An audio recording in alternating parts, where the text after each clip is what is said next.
तो आज मैं आपको एक अनोखी रहस्यमय कहानी सुनाऊंगा। अगर आप चैनल पर नए हैं तो अभी सब्सक्राइब कर ले, क्योंकि यह मेरा दूसरा नया चैनल है। तथा कहानी पूरा देखे, अंत में एक अनोखा रहस्य छुपा है। धन्यवाद। तो सुनिए।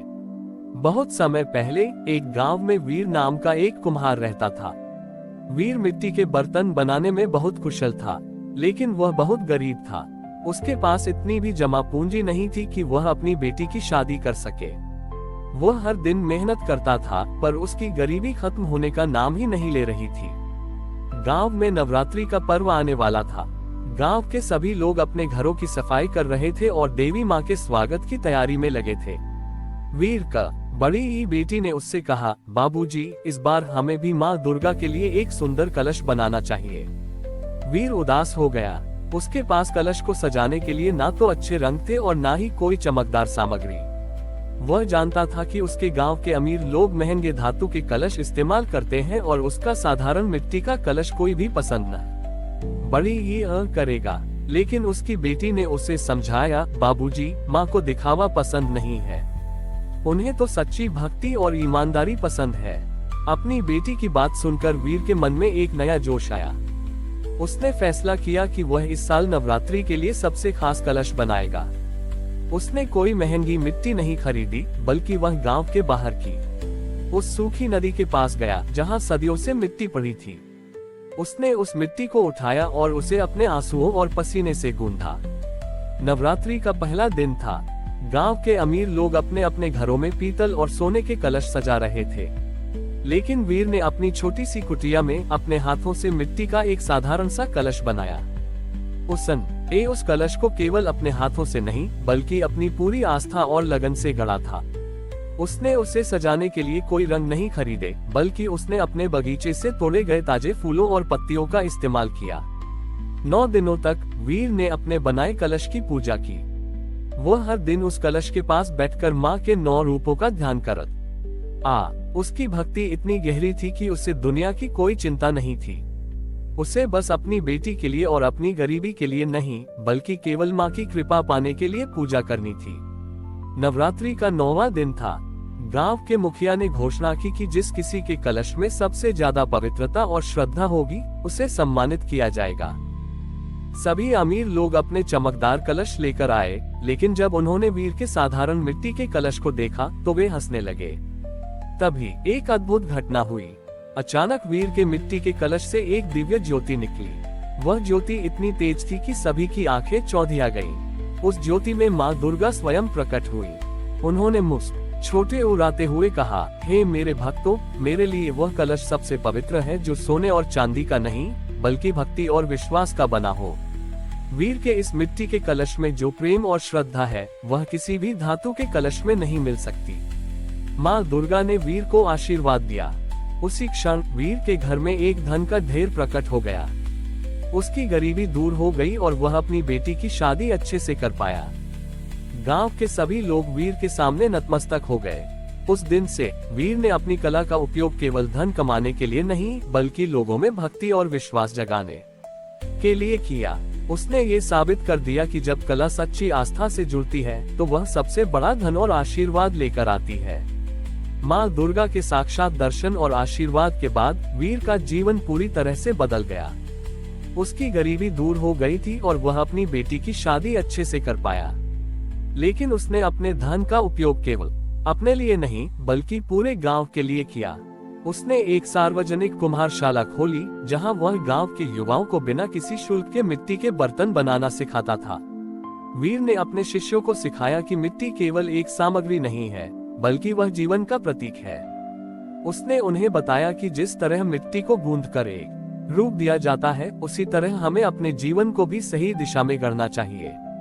कुछ समय बाद गांव में एक बड़ा सामाजिक संकट आ गया। गांव के लोग अपनी जाति और धर्म को लेकर आपस में झगड़ने लगे थे। उनके बीच की एकता खत्म हो गई थी और पूरा गांव आपसी मनमुटाव से बिखर रहा था। गांव के मुखिया ने बहुत कोशिश की, लेकिन कोई समाधान नहीं मिला। मुखिया परेशान होकर वीर के पास गए। उन्होंने कहा, वीर, तुम्हारे अंदर माँ का आशीर्वाद है। तुम्हारी कला ने गांव को समृद्धि दी है, क्या वह हमें फिर से एकजुट नहीं कर सकती? वीर ने सोचा, उसने महसूस किया कि इस बार समस्या बाहरी नहीं बल्कि लोगों के मन में थी। उसने अपने शिष्यों से कहा, हम एक ऐसी कलाकृति बनाएंगे जो हमारे गांव की एकता को दर्शाएगी। नवरात्रि का पर्व नजदीक आ रहा था। वीर ने गांव के सभी लोगों को बुलाया और उनसे कहा, हम इस साल एक बहुत बड़ा कलश बनाएंगे, लेकिन इसे मैं अकेले नहीं बनाऊंगा। हर जाति, हर धर्म और हर परिवार का सदस्य अपनी अपनी मिट्टी लेकर आएगा। लोगों को यह विचार बहुत पसंद आया। हर परिवार से एक व्यक्ति अपनी थोड़ी सी मिट्टी लेकर आया। उस मिट्टी में लाल, पीली, काली, भूरी, हर तरह की मिट्टी थी। वीर ने उन सब मिट्टियों को एक साथ मिला दिया।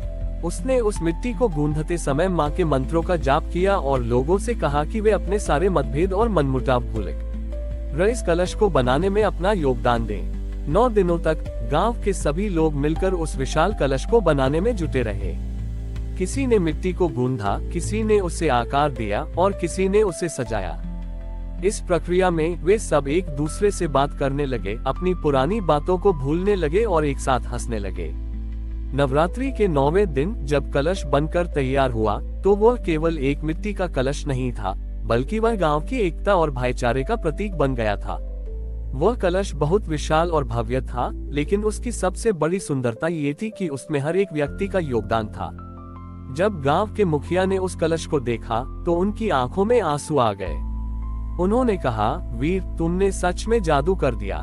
तुमने मिट्टी से केवल कलश नहीं, बल्कि हमारे टूटे हुए रिश्तों को भी जोड़ दिया। तभी एक अद्भुत घटना हुई। उस विशाल कलश के चारों ओर एक सुनहरी आभा फैल गई और एक आकाशवाणी हुई। जिस तरह अलग अलग अंगों की मिट्टी मिलकर एक सुंदर और मजबूत कलश बनाती है, उसी तरह तुम सब भी अपनी अपनी भिन्नताओं के साथ मिलकर एक मजबूत समाज बना सकते हो। मेरी सच्ची पूजा दिखावे में नहीं, बल्कि एकता और भाईचारे में है। गांव के लोगों को अपनी गलती का एहसास हुआ। उन्होंने उस दिन के बाद कभी आपस में झगड़ा नहीं किया। वीर ने अपनी कला से यह साबित कर दिया कि जब कला सामाजिक सद्भाव के लिए उपयोग की जाती है, तो वह सबसे बड़ा आशीर्वाद लेकर आती है। गांव में एकता और सद्भाव का माहौल बन चुका था। आपसी मनमुटाव खत्म हो गए थे और हर व्यक्ति एक दूसरे के साथ मिलकर काम करने लगा था। वीर की कुम्हारशाला अब सिर्फ एक कला केंद्र नहीं, बल्कि पूरे क्षेत्र के लिए भाईचारे का प्रतीक बन गई थी। एक दिन गांव में एक बहुत बड़ा उत्सव मनाया गया, जिसमें दूर दराज के गांवों से लोग आए थे। इस उत्सव में गांव की नई एकता का जश्न मनाया जाना था। लेकिन तभी एक प्राकृतिक आपदा आ गई। एक बहुत तेज तूफान और बारिश आई, जिसने गांव के सबसे पुराने और सबसे कमजोर बांध को तोड़ दिया। नदी का पानी गांव की ओर तेजी से बढ़ने लगा। गांव के लोग घबरा गए। उन्होंने देखा कि उनकी सारी मेहनत और एकता खतरे में थी। कोई भी उस पानी को रोक नहीं पा रहा था और उन्हें लग रहा था कि उनका सब कुछ नष्ट हो जाएगा। मुखिया ने फिर से वीर से मदद मांगी। उन्होंने कहा, वीर, तुम्हारी कला और विश्वास ने हमें हर बार बचाया है। इस बार भी हमें कोई रास्ता दिखाओ। वीर ने देखा कि लोगों के मन में फिर से डर और निराशा आ रही थी। उसने सोचा कि इस बार केवल कलश बनाना पर्याप्त नहीं होगा। उसने सबको इकट्ठा किया और कहा, हम सब मिलकर इस पानी को रोकेंगे, लेकिन हम इसे ताकत से नहीं, बल्कि अपने विश्वास और मेहनत से रोकेंगे। वीर ने गांव के सभी लोगों से कहा कि वे अपने अपने घरों से मिट्टी के बर्तन और ईंटें लेकर आएं। उन्होंने कोई भी महंगा सामान नहीं खरीदा, बल्कि वे पुराने और टूटे हुए बर्तनों को भी इकट्ठा कर रहे थे। वीर ने अपने शिष्यों और गांव के लोगों के साथ मिलकर उस टूटे हुए बांध पर एक विशाल दीवार बनाना शुरू किया। वे सब एक साथ बिना किसी भेदभाव के काम करते रहे। किसी ने मिट्टी भरी, किसी ने ईंटें रखी और किसी ने पानी निकाला। वे सब एक दूसरे की मदद कर रहे थे। उन्होंने महसूस किया कि हर टूटे हुए बर्तन का टुकड़ा भी एक मजबूत दीवार का हिस्सा बन सकता है। 9 दिनों तक वे दिन रात काम करते रहे। नवरात्रि का 9वां दिन था और तूफान अब भी जारी था, लेकिन उन सब की मेहनत और एकता से एक नई मजबूत दीवार खड़ी हो गई थी। वह दीवार केवल मिट्टी की नहीं, बल्कि विश्वास और सहयोग की दीवार थी। जब पानी उस दीवार से टकराया, तो वह उसे तोड़ नहीं पाया। पानी का बहाव धीमा हो गया और अंत में रुक गया। गांव सुरक्षित बच गया था। उस दिन के बाद गांव के लोगों ने एक और महत्वपूर्ण सबक सीखा। उन्हें ये समझ आ गया था कि असली ताकत न तो धन में है और न ही बाहरी चमत्कारों में, बल्कि आपसी एकता और सामूहिक प्रयास में। है। वीर ने अपनी कला से केवल मिट्टी को आकार नहीं दिया, बल्कि उसने ये भी सिखाया कि जीवन की हर मुश्किल को हम अपने विश्वास और सहयोग से पार कर सकते हैं। उस गांव के लोग हमेशा मानते रहे कि मां दुर्गा ने उन्हें वीर के रूप में एक ऐसा शिक्षक दिया था, जिसने उन्हें सबसे बड़ी और सबसे जरूरी शिक्षा दी कि जब लोग एक हो जाते हैं तो वे किसी भी तूफान का सामना कर सकते हैं। हमारी और भी आध्यात्मिक एवं अनोखी कहानियां देखने के लिए हमारे चैनल पर जाएं तथा धार्मिक एवं पौराणिक अनोखी कहानियां हमारे चैनल पर है।